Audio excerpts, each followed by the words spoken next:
Est-ce que tu penses que c'est pertinent aujourd'hui en Afrique d'être dans la crypto-monnaie? Je trouve que c'est pertinent.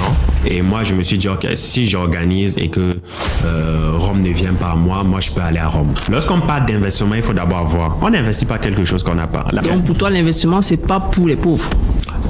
En réalité, l'investissement, c'est pas pour les pauvres. Disons-nous les vraies vérités. Ceux qui sont dans le domaine vont comprendre. C'est l'argent qui fait l'argent. Il n'y a pas d'argent gratuit. Non, il n'y a pas d'argent gratuit en crypto, les amis. Si quelqu'un vous dit c'est l'argent gratuit, c'est un scammer. Il faut fuir rapidement. Il n'y a pas d'argent gratuit. On ne va pas venir vous partager l'argent gratuitement. C'est pour ça qu'il dit dans la crypto, de nos jours, en fait, en 2025, il n'y a que 2% de personnes qui gagnent dans la crypto. Moi, je pense que les mêmes coins sont venus gâter l'écosystème de la crypto-monnaie. C'est un truc, normalement, qui devait être banni, en fait. Non, je ne suis pas Bitcoin maximaliste. Bon, ben, je comprends ta position. Et le problème avec les gens, c'est que dans notre contexte, alors, ils n'ont pas la chance. La plupart d'entre vous, vous êtes malchanceux. Ouais, j'ai perdu. Je vais dire, en une soirée, j'avais claqué près de 470 000. Ça n'arrive pas. Tout projet crypto en Afrique qui sera développé actuellement à l'heure où on est en train de faire cette vidéo, d'ici pas moins de peut-être 5 ans, sera voué à l'échec.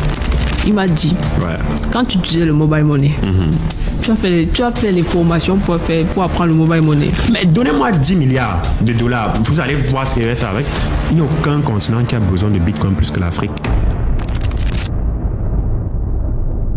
Bienvenue à tous. The Pill, le podcast qui vous simplifie les cryptos, la blockchain, le Web3 sans jargon inutile.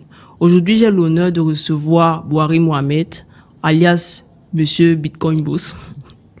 Et on aura le plaisir d'échanger ensemble sur les différentes thématiques qui sont liées à notre écosystème. Boari, je te laisse te présenter. OK. Bonjour Karine, et puis merci de me recevoir sur ton podcast. C'est un honneur pour moi d'être là. Et bonjour à la communauté. Je m'appelle Boari Mohamed, de nom. Et puis, je suis dans le domaine de la crypto-monnaie depuis pratiquement 6 ans déjà. Et au quotidien, je vulgarise l'écosystème pour favoriser une adoption massive au travers de mes contenus, c'est-à-dire sur mes réseaux sociaux que je crée du contenu, au travers des projets que j'initie. Aujourd'hui, j'ai publié 2 livres dans le domaine et j'ai également animé plus de 123 conférences dans plusieurs pays en Afrique francophone depuis 2021. Et voilà, j'ai un tout dernier projet éducatif qui s'appelle le Bitcoin Tour, qui consiste à aller dans des grandes écoles et puis des universités pour former des jeunes sur ce que c'est le Bitcoin et la blockchain. Donc voilà globalement ce que c'est de moi en termes de présentation. Ok, merci pour ce CV chargé. Donc vous voyez qu'on a un invité de qualité aujourd'hui. Du coup, on va pas rentrer dans trop de civilité directement. Pour toi qui es depuis 6 ans dans la blockchain, est-ce que tu penses que c'est pertinent aujourd'hui en Afrique d'être dans la crypto-monnaie?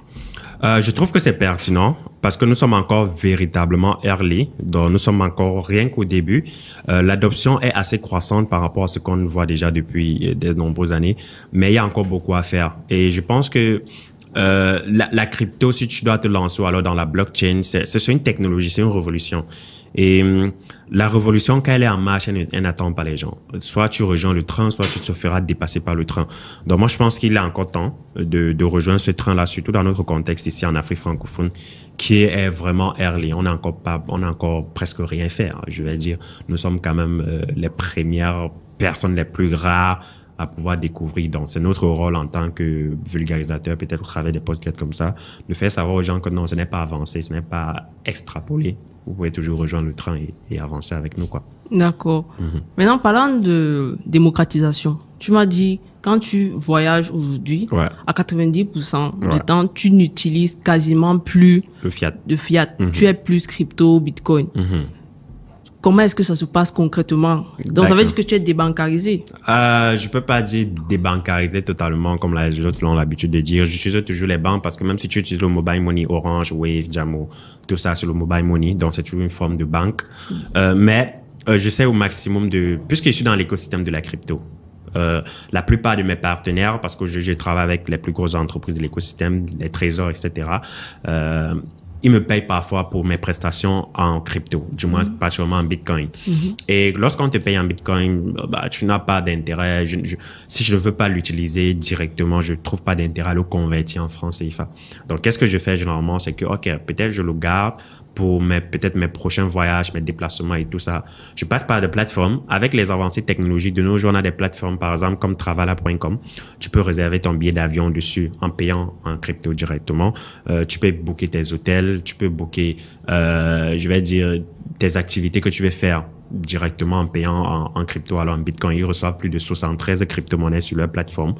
Donc, quelle que soit la crypto que tu as, tu peux dépenser ça en bookant un billet d'avion, en bookant un hôtel ou encore même en achetant quelque chose dans la femme, à la femme d'à côté, quoi. Et c'est comme ça que moi, je fais généralement. Généralement, quand je veux me déplacer, je n'ai plus besoin de dire que, je vais convertir, peut-être ma monnaie locale, notamment le franc CFA, peut-être en dollars ou en euros. Peut-être je peux convertir une simple partie, une petite quantité, mais pas une grosse totalité, quoi, parce que je sais que, OK, j'ai des solutions que les gens ont eu à concevoir, que je peux utiliser pour pouvoir faire mes dépenses. D'accord. Ouais. OK. Je rebondis sur le fait que tu utilises Travala aujourd'hui. Ouais. Parce que, bon, Travala, c'est une entité qui offre des services en tant qu'entreprise tiers entre d'autres entreprises. Ouais. Maintenant, est-ce que tu penses que cela va être facile dans les 5 prochaines années d'avoir des entreprises africaines, je dis purement africaines, qui puissent offrir ce genre de services afin de faciliter cette démocratisation des cryptos? Oui, of course, bien sûr. Et c'est vers là qu'on est en train de tendre. Pourquoi? L'objectif, ce n'est pas de bâtir les solutions. Nous, on connaît déjà que ça fonctionne. Donc, moi, je peux prendre des développeurs. Déjà. Oui, quand je dis nous, c'est toi et moi. Voilà. On peut prendre des développeurs, on développe des solutions, mais là, c'est pas le plus important. On peut développer les plateformes comme Travala ici. Ça peut se faire. Mais c'est pas le focus actuellement. Le focus actuellement, c'est de permettre aux gens de comprendre une grande partie de la population. C'est pour ça qu'on commence d'abord par la phase éducative, création de contenu et sensibilisation. Mais si tu pars dans un écosystème où les gens ne comprennent pas déjà la chose et que tu veux bâtir des solutions pour eux, ta solution sera vouée à l'échec, en fait. C'est comme si tu partais, en fait, chez un peuple qui ne connaît absolument rien de Orange Money, Wave, etc., qui utilise encore le cash et tu décides d'implémenter la solution là-bas. Non, tu dois d'abord leur expliquer l'avantage qu'ils ont à utiliser cette solution, pourquoi est-ce qu'ils doivent l'utiliser. Et lorsqu'ils vont trouver réellement l'intérêt à le faire, ils vont s'intéresser à la chose. Et une fois qu'ils se sont intéressés à la chose, tu peux bâtir une solution pour pouvoir résoudre leurs problèmes quotidiens. Donc, le focus actuellement doit être l'éducation, la sensibilisation et la vulgarisation pour permettre au maximum de comprendre l'utilité, de comprendre l'impact et surtout de comprendre l'importance. Quand tu comprends l'importance dans ta propre vie, ça peut être facile maintenant de venir construire des solutions pour faciliter la vie quotidienne des personnes, quoi. Dans des plateformes africaines, ça va arriver et je pense qu'il y en a même déjà plusieurs à travers l'Afrique australe ou encore même l'Afrique anglophone, quoi. C'est nous ici en Afrique francophone que nous sommes beaucoup en retard. Nous sommes un peu à la traîne. Ouais, OK. Beaucoup.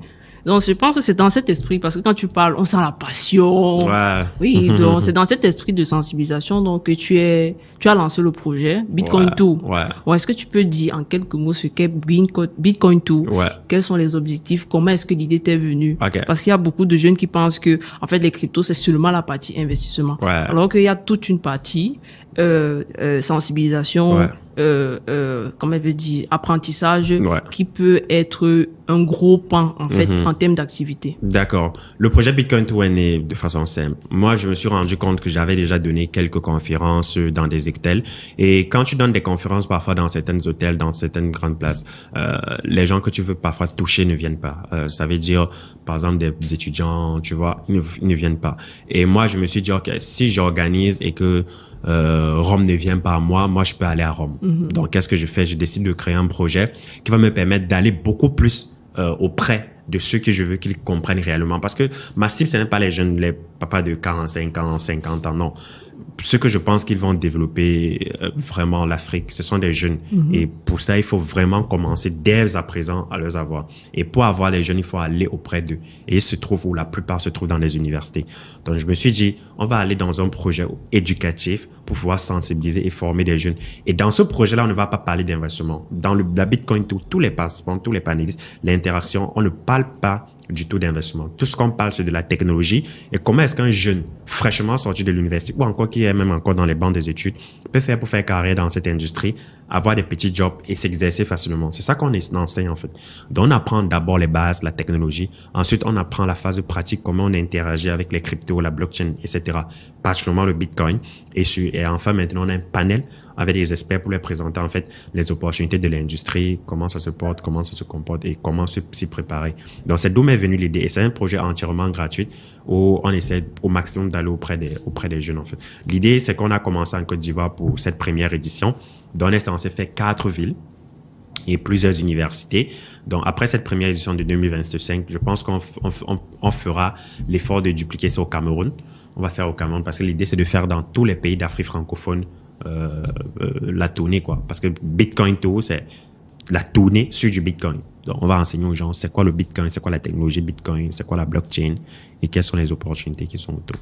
Donc, voilà un peu comment l'idée m'est venue parce que je voulais de plus en plus me rapprocher. Je voulais ressentir mon impact réel. Parce que si tu pars enseigner des jeunes et qu'au sortir de là, ils ont réellement compris quelque chose, tu ressens l'impact directement, quoi. Et moi, je voulais l'impact. Moi, c'est l'impact qui m'intéresse. D'accord. Bon, tu as beaucoup ce mot à la bouche. Ouais. L'impact, tu veux impacter. Mais est-ce que tu crois aujourd'hui que c'est la partie sensibilisation, sans toutefois parler investissement, ça peut vraiment aider en termes d'atteinte massive de la population? Bon, parce que je rebondis. Parce que tu as quand même fait plus de 100 conférences. Ouais. Tu vois, du coup, et tu es quand même là depuis plus de 6 ans. Ouais, 2019. Voilà. Est-ce que toi, à tes débuts, est-ce que c'est l'aspect tech qui t'a amené? Parce que en général, nous, on dit, non, ne vous intéressez pas à l'aspect investissement, à l'aspect tech. Ouais. Donc, est-ce que tu penses que cette façon d'amener les choses, on ne peut pas, par exemple, la coupler avec un peu plus de sensibilisation côté investissement? Ou alors tu trouves que ça pollue ton impact sur le long terme? Ouais, je pense que en fait ça pollue mon impact sur le long terme parce que lorsqu'on parle d'investissement, il faut d'abord voir. On n'investit pas quelque chose qu'on n'a pas. La plupart des jeunes étudiants, ils n'ont pas. Ceux qui nous regardent là, je pense même pas que vous gagnez 15 000 par jour.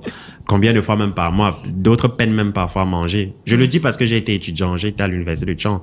Je sais le calvaire que vivent la plupart des étudiants. Quand tu es étudiant, tu veux sortir de la tête de l'eau, mais sauf que l'erreur que la plupart font, c'est qu'ils veulent investir. On n'investit pas ce qu'on n'a pas, en fait. Et pour moi, le plus important lorsqu'on est jeune, je pense que si je veux coupler les deux en matière d'investissement, ça va polluer, en fait, mon impact. Moi, ce qui m'intéresse, ce n'est pas, je pense quand même que si j'impacte, même si c'est seulement 5 personnes, les 5 personnes sont capables d'aller impacter à eux tout, peut-être 100 autres personnes. Et c'est mieux d'impacter une petite quantité qui va à leur tour distribuer la bonne nouvelle que de pouvoir avoir plein de personnes qui vont venir, mais qui, à la fin, ne seront pas vraiment impactés par ce que tu fais. C'est pour ça que moi, j'ai décidé de me focaliser. Maintenant, le volet investissement, on en parle parce que c'est un truc que je le fais, mais j'en parle beaucoup plus en B2B. Donc, beaucoup plus aux entreprises ou encore même aux personnes, aux individus lambda, mais qui ont les moyens de se faire. Ça veut dire les moyens de pouvoir investir, de pouvoir patienter sur du long terme. Donc, je te fais une petite pause. Okay. Donc, pour toi, l'investissement, c'est pas pour les pauvres. En réalité, l'investissement, c'est pas pour les pauvres. Disons-nous les vraies vérités. Ceux qui sont dans le domaine vont comprendre. C'est l'argent qui fait l'argent. D'accord. C'est l'argent qui fait l'argent. C'est plus facile pour quelqu'un qui a $10 000 de faire $100 000 que de quelqu'un qui a $1 de faire $10 000.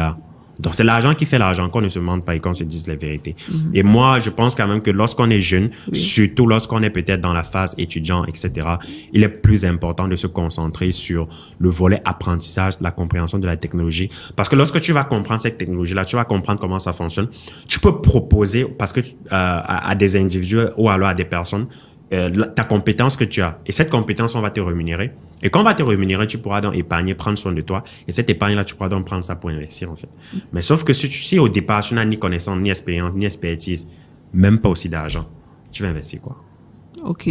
Tu vas investir quoi? Tu vas tourner en rond, en fait. C'est pas tes $100, c'est pas tes $1000 même qui va te, $5000 qui va te faire sortir du trou, en fait. Donc, disons-nous la vérité. La plupart des gens vont parler aux gens, non, crypto, fois 1000, mais ça, c'est bullshit, quoi. Tu es dans le domaine, je suis dans le domaine. On connaît, tu vois. Donc, il faut qu'à un moment donné, on puisse se concentrer sur l'essentiel. Mais côté investissement, je le fais. Je fais des rencontres B2B, vraiment, avec des personnes qui ont de l'argent, qui veulent épargner, qui veulent investir. Là, je peux concevoir des stratégies pour eux et faire en sorte qu'ils puissent battre l'inflation, aller plus au-delà, tu vois. C'est plus facile pour quelqu'un de s'asseoir qui a déjà de l'argent, peut-être, disons, 50 millions de francs CFA, qui ne sait pas peut-être quoi faire avec, tu peux peut-être lui dire, OK, au lieu de déposer à la banque, je peux t'aider en fin d'année, tu puisses te retrouver à 20% de rentabilité ou 15% de rentabilité. Tu vois, là, c'est plus parlant. Oui. Mais un jeune qui a $100, $1000, 10% de rentabilité, c'est quoi? $150. $150, ça ne t'achète même pas une bonne paire de chaussures, quoi. Ouais. Exact. OK. D'accord, je comprends ta Ça, c'est ma vision à faire. Oui, je comprends ça, c'est ta vision à toi. Ça, c'est ma vision à moi. OK. Maintenant, est-ce que... Bon, aujourd'hui, toi, tu parles parce que tu as 6 ans d'expérience. Oui. Mais certains vont trouver ton discours un peu trop, comme on veut dire, aléatoire. Ouais. Parce que certains vont te dire, ton expérience n'est pas mon expérience. Ouais, exactement. Ça, c'est vrai. Voilà. Donc, moi, je voudrais juste ajouter un point sur ce que tu as dit. J'ai un mentor qui me dit toujours que si tu veux faire 7 chiffres, fais 6 chiffres. Okay. Et d'abord 6 chiffres. Si tu veux 6 chiffres, fais 5 chiffres. Ouais. Et ainsi de suite. Du coup, la réalité, c'est que l'investissement demande plus que de l'argent. En fait. Ouais. Parce que c'est ça que les gens ne comprennent pas. Pour investir, il faut déjà que tu aies une certaine intelligence financière. Ouais. Cette intelligence financière ne vient pas du ciel. Il Ça faut forcément que tu apprennes ça, tu prennes ça ailleurs chez quelqu'un. Et je rebondis en disant que mieux, si tu as même peur de te former auprès de quelqu'un, vas-y en autodidacte. Ouais, nous tous on s'est formés en Voilà. autodidacte. Et même, c'est même vrai. On s'est tous formés en autodidacte. Je Ça n'ai a jamais pris eu du de temps. mentor dans la crypto. Voilà. Mais au moins, tu es sûr que tu fais tes classes. C'est ça qui est le plus important. Ouais. Donc aujourd'hui, tu peux parler comme ça parce que tu as vécu. Ouais. J'imagine que tu as une ou deux anecdotes de quelques petites erreurs que tu as faites à tes débuts. Ouais, premières anecdotes, j'ai eu une récompense d'un airdrop sur Glimmer. Ça, j'étais à Tchon en 2022. $5,000, les amis, c'était assez beaucoup. Malheureusement, j'ai voulu un peu trop gagner, quoi. L'airdrop était gratuit, j'ai reçu ça.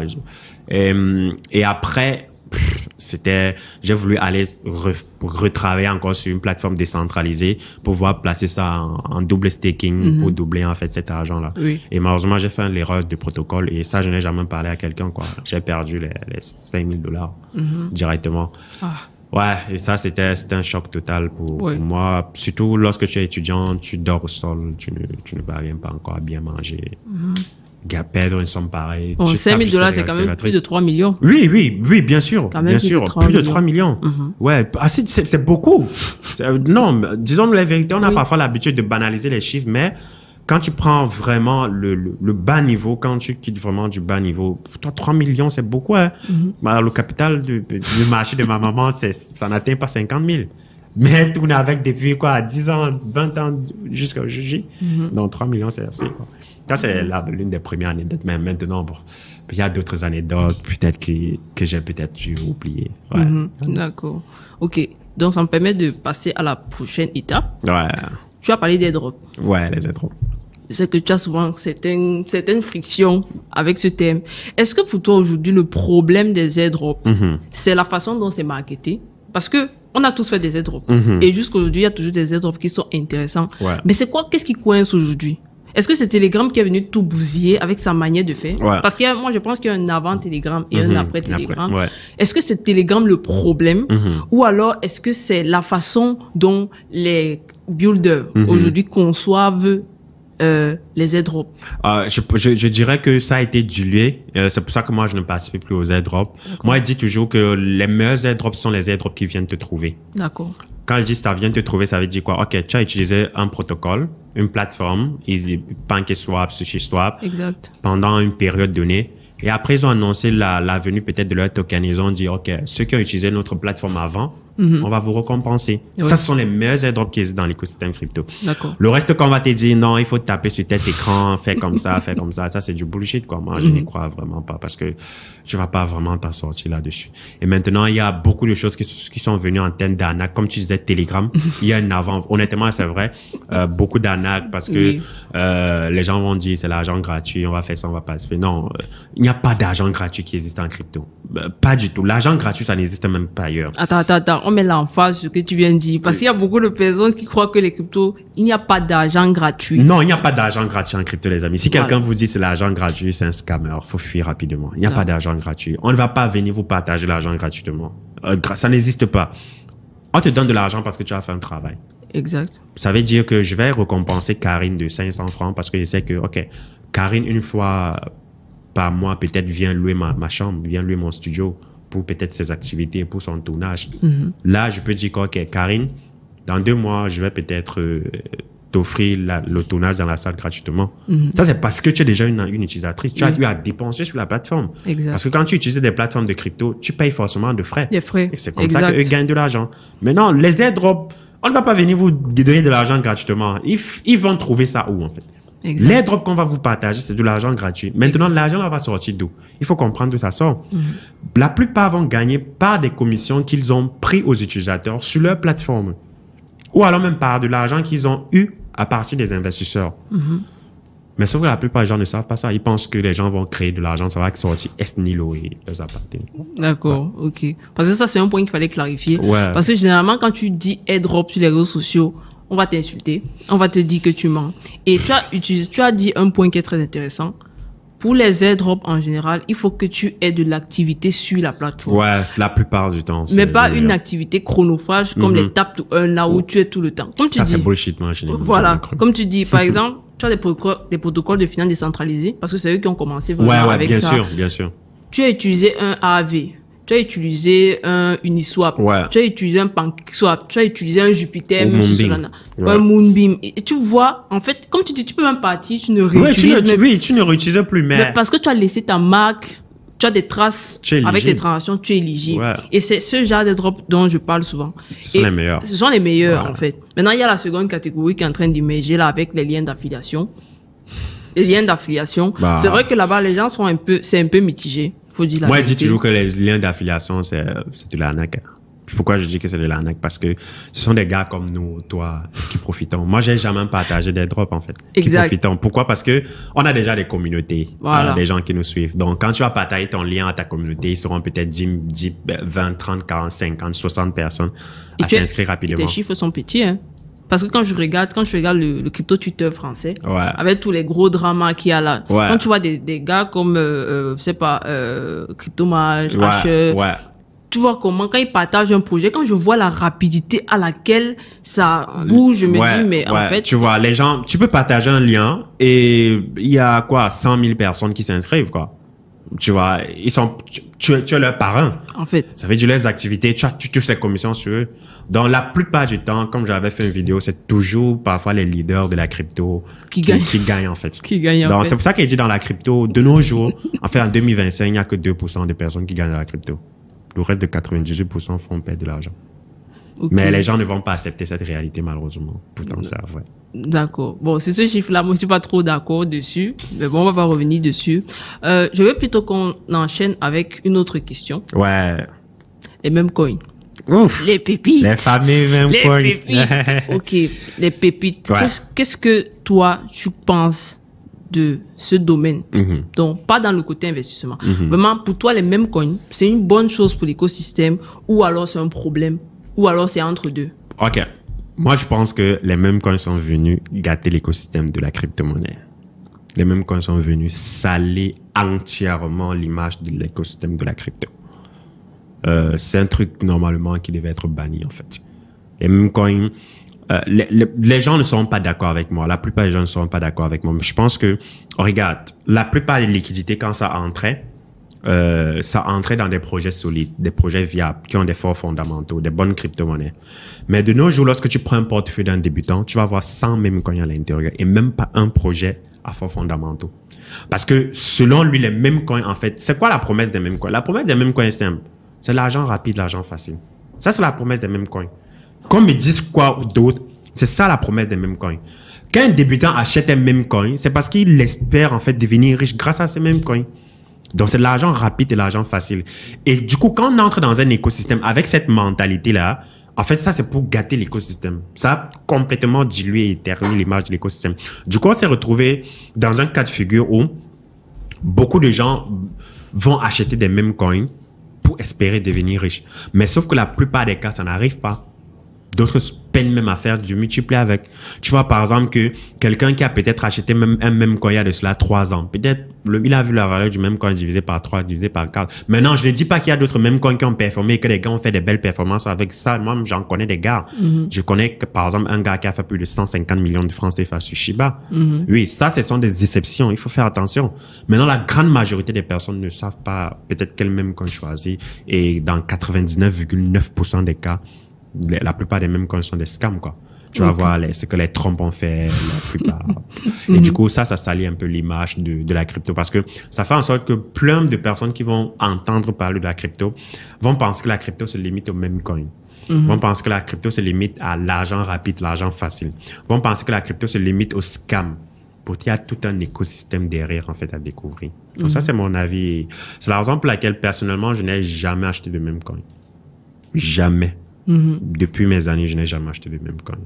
Et moi, j'ai vu que de mon expérience, les personnes que j'ai accompagnées, c'est plus facile de faire un 5-10% sur Bitcoin que de faire un x5 sur un même coin de nos jours. D'accord. Voilà. OK. Bon, moi, je comprends ta position. Ouais. Un peu, veut dire que tu es Bitcoin maximaliste. Non, je suis pas Bitcoin maximaliste. Bon, mais je comprends ta position. Sur l'aspect du fait que ça salisse. Ouais. C'est quand même vrai parce que on est dans l'écosystème. Tu reçois 50 messages par jour. 45 messages sont quel est le même coin que tu dois acheter. Exactement. Tu vois, ça, c'est vrai. Mais maintenant, je pense que pour moi, les mêmes coins, c'est une classe d'actifs qui est à part et sur lesquels il faut faire très attention. Parce que c'est très risqué. Ouais. C'est très risqué. Extrêmement risqué. Et je dis dans mes vidéos toujours, je pense que quand tu fais de l'argent dans les mêmes coins, tu maîtrises tellement l'écosystème parce que c'est d'autres codes. Parce que si tu regardes l'aspect côté américain, tu vois qu'il y a des gens qui ont développé carrément des outils seulement adaptés à ce marché. Tu ne peux pas utiliser ça sur des utility coins. Ça ne sert à rien. Vraiment, c'est vraiment au niveau des mêmes coins. Mêmes coins uniquement. Et c'est pour ça que je dis, quand tu veux trader les mêmes coins, assure-toi d'abord que tu aies compris. Donc, tu as fait tout le chemin que tu as dit là. Ouais. Tu comprends tout. l'écosystème quand même. Et tu sais où tu vas aller chercher. Parce que pour moi, je l'ai dit dans une vidéo, c'est de la mafia. Ouais. La mafia ne veut pas dire que tu ne gagnes pas l'argent. La mafia veut juste te dire que si tu sais où les mafieux se trouvent, tu peux aller là-bas. Tu peux aller piquer ta part un peu avant qu'on ne te tue, quoi. On ne te tue. Tu vois un peu. Et c'est cet aspect-là que les gens ne veulent pas comprendre. Ouais. Ils croient que c'est juste en achetant un même coin. Non. Moi, j'avais dit, en fait, dans l'écosystème des mêmes coins, il y a 2 façons de gagner de l'argent. Soit tu es expert, tu connais exactement ce que tu fais en utilisant des outils avancés. Il y a des gens qui sont forts dessus. Ouais, soit c'est de la chance. Voilà. En fait, c'est les deux. Il n'y a pas d'entre-deux. Il n'y a pas d'entre-deux. Et le problème avec les gens, c'est que dans notre contexte, alors, ils n'ont pas la chance. La plupart d'entre vous, vous êtes malchanceux. Et en dehors de ça, ils n'ont pas l'expertise. Voilà. Moi-même qui suis dans l'écosystème de la crypto, j'ai pu essayer les mêmes coins à un moment donné. J'ai vu cette vidéo où et en fait tu dis... Ouais, j'ai perdu. Je vais dire, en une soirée, j'avais claqué près de 470 000. Ça en rit pas. C'est de là, quoi. Tu vois tu vois ça partir. Ouais. Tu vois, c'est du Ponzi scheme, quoi. Mais ça veut pas dire qu'on n'a pas performé. Moi, j'ai fait sur la vague de Trump. J'ai fait un x3 sur Trump. Ouais, j'ai sorti plus d'1 million dessus, de francs CFA. Tu vois, avec pas grand chose à investir, quoi. D'accord. Ouais, parce que, pourquoi j'ai vite surfé? Parce que j'ai compris, en fait, que les mêmes coins, il faut arriver vite, étant en premier et sortir vite. Donc, quand je suis tombé sur Twitter, Trump venait juste de poster, ça faisait 5 minutes. Sa crypto n'avait pas encore explosé. Je me suis connecté, j'avais quelques USDT, j'ai converti ça dans son truc, dans son Destrainer. Et j'ai pas rentré la même soirée. Quand ça a explosé, j'ai fait x3 sur ma sortie, quoi. J'avais pas dit qu'il avait laissé ça pour aller dormir. Non? Oui. Et je suis sorti, c'était bon, quoi. Ouais. Pour Mélania, sa femme, pareil, j'ai vu, mais je suis pas entré. J'ai laissé.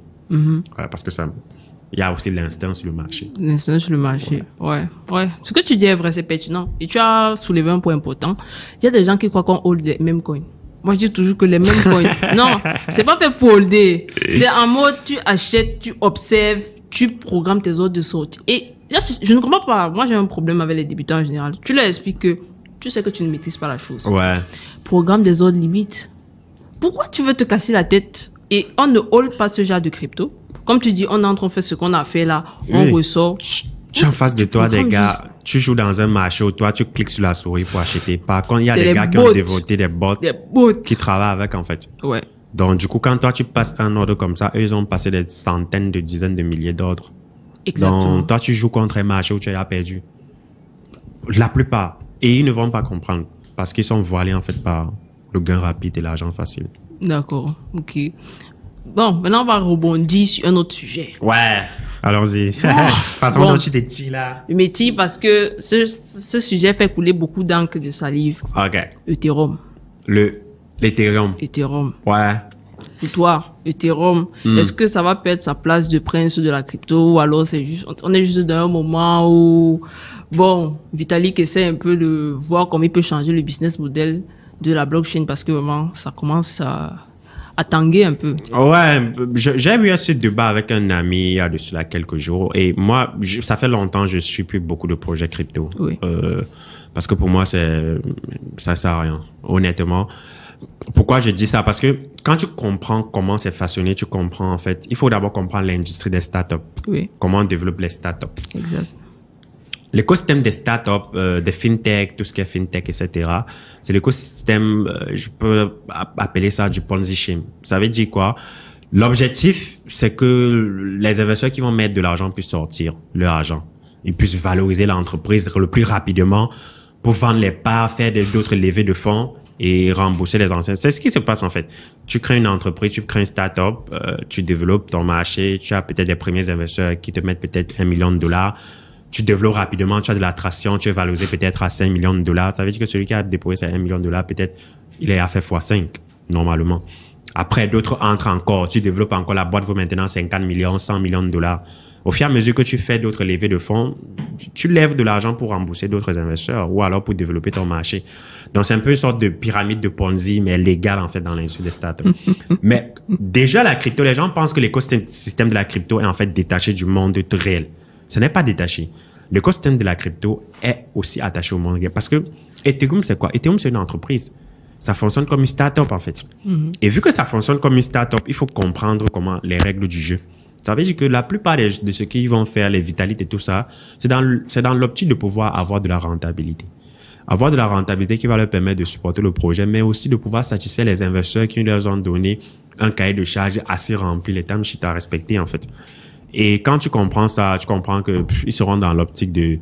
Parfois, ils vont tout faire pour faire ce qu'il ne faut pas, faire ce qui n'est pas utile, juste dans le simple but d'avoir de la rentabilité pour développer le projet. Je sais quand même que de mes dernières nouvelles, il y a quand même un conflit en interne entre la maison mère et puis la fondation Ethereum et puis les gros leaders, Vitalik et tout ça. Mais je pense que Ethereum est utile du point de vue... je dirais, écosystème qu'ils ont pu bâtir. Oui. Ouais, mais est-ce que c'est pertinent peut-être d'acheter de l'Ether? Moi, j'ai jamais acheté de l'Ether. J'ai jamais investi sur l'Ethereum. Je trouve pas. Tu peux utiliser l'écosystème, mais sans toutefois holder leur crypto, quoi. Leur token. Moi, j'ai jamais holdé, mais j'utilise quand même l'écosystème. Ils ont créé une solution qui est bien, les applications décentralisées, tout ce qui va dans ce sens. Ils permettent à leur layer 2 de pouvoir bâtir des solutions fiables, des solutions qu'on utilise. Mais côté investissement dans leur token, pas vraiment. Donc, ça fait que je ne suis pas trop ce projet-là de près, en fait. D'accord. Et toi, tu penses quoi des stablecoins? Je pense que c'est un très bon truc. Un très bon truc, stablecoin, parce que ça nous permet quand même de rassurer certaines personnes quand ils parlent de la volatilité de la crypto et tout ce qui va avec. Tu vois, de nos jours, il y a même des stablecoins qui sont maintenant dessus au Bitcoin, tu vois. Et c'est bien, c'est intéressant parce que ça permet des transactions transfrontalières. Je prends un exemple, une personne qui va envoyer de l'argent peut-être en Chine. Au lieu d'envoyer un Bitcoin parce que tu as peut-être peur de la fluctuation et tout, tu peux envoyer un stablecoin en USDT parce que un USDT qui va $1 américain. Exact. Donc, cette fluctuation sur le marché, hausse-descente, ça ne va pas peut-être t'impacter, en fait. Et ça, c'est d'où c'est intéressant, en fait, pour ceux qui font du commerce, pour des entrepreneurs, pour des opérateurs économiques, même pour des banques, de pouvoir faire des transactions en crypto. Quand tu vas dire aux gens, tu fais des transactions en crypto, c'est pas, tu vas faire la volatilité, tu vas envoyer 100 millions, l'autre va recevoir 90 millions, ou alors il va recevoir 120 millions. Non. Tu peux utiliser des USDT, tu peux utiliser des stablecoins, l'USDT. Parce que ça va te permettre de pouvoir envoyer de l'argent. Moi, je vois beaucoup plus ça sur l'aspect de l'inclusion financière, aussi des transferts de fonds. C'est d'où les stablecoins, moi, je trouve que ça intervient beaucoup en matière de transaction des fonds. C'est un très bon truc, en fait. Parce que là, tu vas envoyer sans avoir besoin des banques. Je prends un exemple. Actuellement, je fais de l'envoi d'argent en Chine, à Dubaï, en Thaïlande, au Vietnam, en Corée pour des entrepreneurs locaux, ivoiriens et camerounais. Eux, ils me déposent de l'argent physique et moi, je les envoie de l'argent sous forme de stablecoin, quoi. C'est normal. Je vais dire, tu as de l'argent, le franc CFA, tu le transformes en stablecoin, tu envoies, ça ne perd pas de la valeur. Tu vois, c'est pas comme si tu envoies un bitcoin pour dire que ça va fluctuer.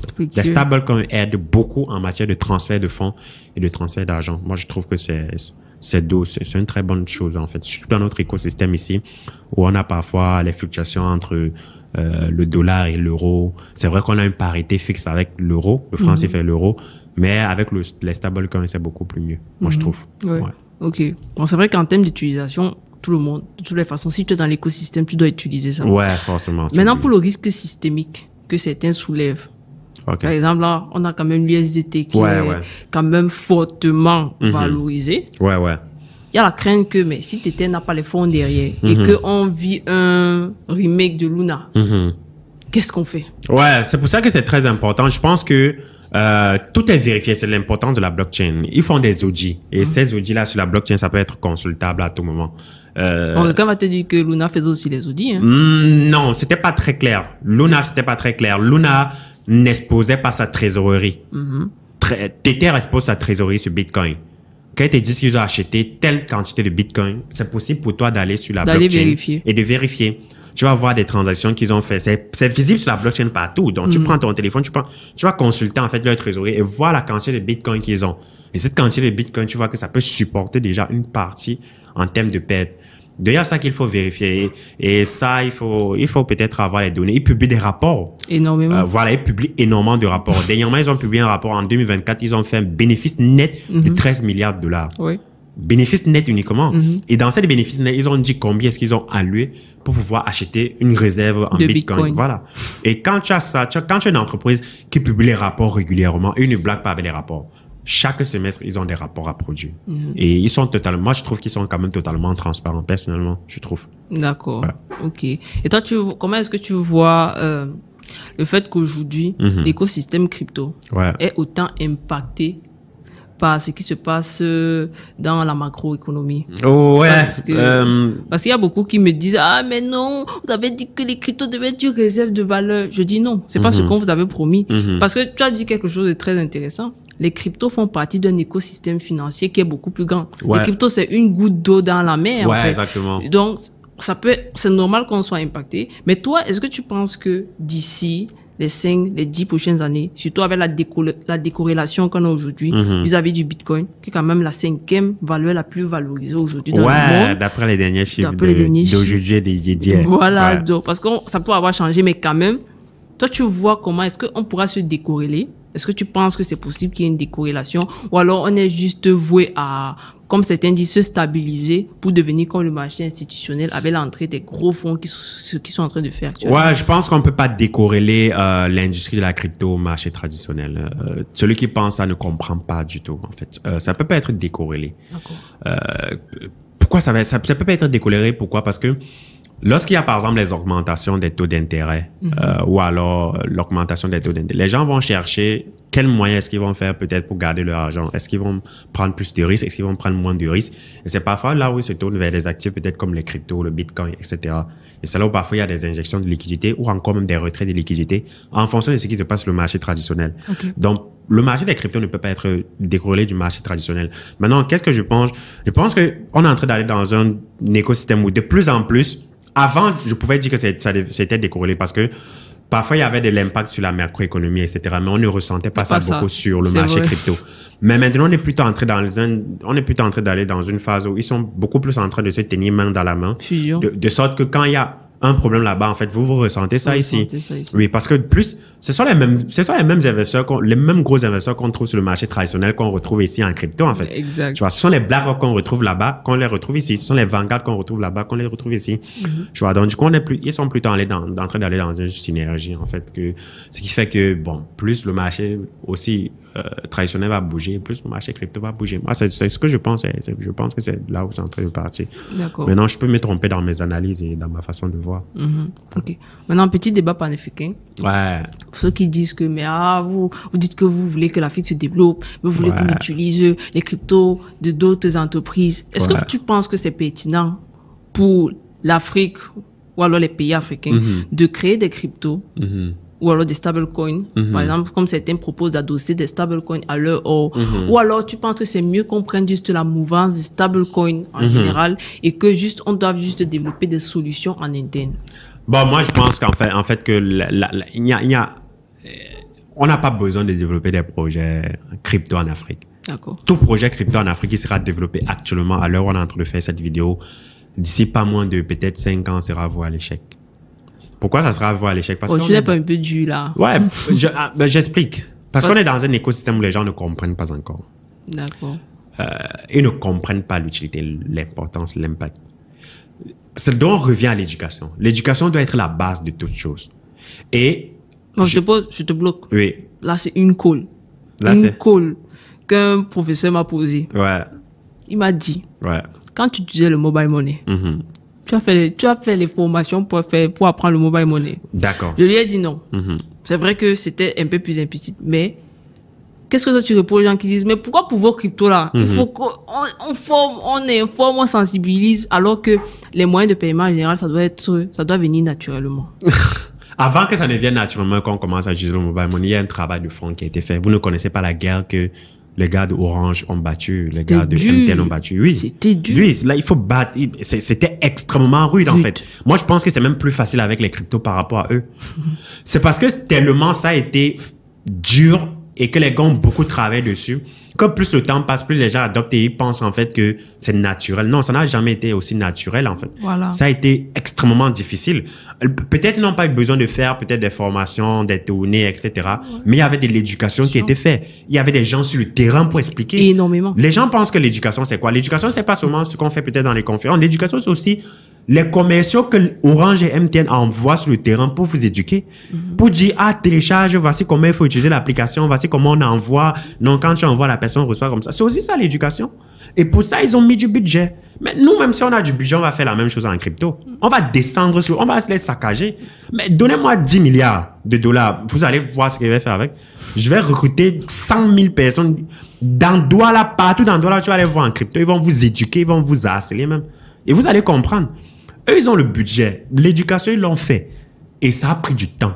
Beaucoup de temps pour arriver. Le mobile money, on parle d'un truc qui a commencé, la bataille a commencé dans les années 2010-2012 pour que ça soit vraiment utilisé. Et même jusqu'à présent, c'est pas facile. Parce que tu arrives dans des coins, ici au Cameroun, où tu veux payer. Il y a des gens qui te disent, non, on ne reçoit pas une telle mobile money, on reçoit uniquement le cash. Le cash. Donc, ça veut dire qu'ils n'ont pas encore, mobile money n'a pas encore gagné le combat là-bas. C'est la même chose en crypto, en fait. Donc, tout doit commencer par l'éducation. Quand on parle de l'éducation, ce n'est pas uniquement aller s'asseoir dans les salles de conférences, dans des amphis, parler. Non. L'éducation peut être sur le terrain. L'éducation peut être, OK, je rassemble 10 mamans au marché, je les explique en fait comment ça fonctionne, comment est-ce qu'ils peuvent faire pour recevoir.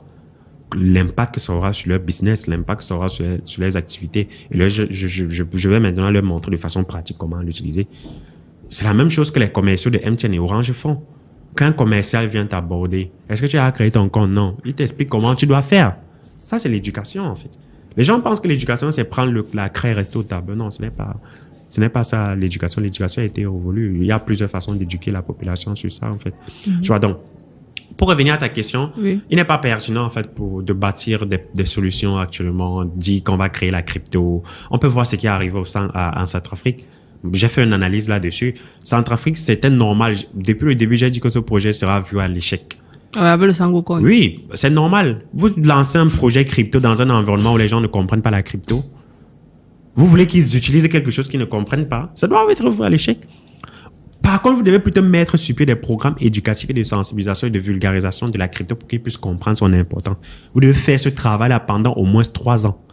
Et lorsque vous avez fait ce travail, ils vont comprendre l'importance pour eux de le faire. Et maintenant, vous pouvez lancer un projet crypto.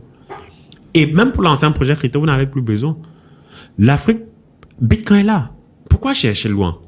Pourtant, Bitcoin permet de faire la chose. Bitcoin, c'est la première crypto qui a été inventée. Il n'y a aucun continent qui a besoin de Bitcoin plus que l'Afrique. Que ce soit en termes de paiement transfrontalier, que ce soit même en termes, comme tu disais, de monnaie locale même, et d'argent. Si tu dois contrôler un pays, l'un des éléments, ou alors une population, l'un des éléments qu'il faut contrôler, c'est sa monnaie. Quand tu contrôles la monnaie, tu contrôles la liberté de quelqu'un. Aujourd'hui, si on te séquestre tes comptes bancaires, on t'arrache ta liberté, en fait. Parce que tu peux pas voyager, tu peux pas manger, tu peux pas te déplacer. vu qu'on a séquestré tes avoirs. Donc, si tu peux contrôler un peuple, contrôle sa monnaie. L'une des premières des choses. Ou alors contrôle son éducation. Maintenant, on n'éduque pas les gens sur l'éducation financière, l'inclusion financière, l'importance de l'éducation financière. Donc, du coup, les gens ne comprennent pas comment l'argent fonctionne, l'importance de l'argent. Sauf que nous, on en a besoin. L'Afrique, c'est le premier continent qui a le plus besoin de Bitcoin. Quand il dit de Bitcoin, ça veut dire la solution que Bitcoin va apporter. Que ce soit en termes de paiement, que ce soit en termes de transfert, que ce soit en termes de réserve de valeur. Tu vois une monnaie comme par exemple le dollar zimbabwéen qui a perdu plus de 90%, 99% de sa valeur depuis 2010. Ça veut dire que tu as 100 $, 5 ans plus tard ou 6 ans plus tard, les 100 $ ne valent plus 100 $, ça vaut peut-être 2 $ ou 1 $. C'est grave. Donc, on est dans un continent où on a 53 États et on a 33 crypto-monnaies, 33 monnaies. On a 33 devises. Ça n'a pas de sens, en fait. Et pour avoir une monnaie courante, vous n'avez pas besoin de créer des solutions. Il y a des solutions qui existent déjà. Vous devez juste les utiliser à bonne escient.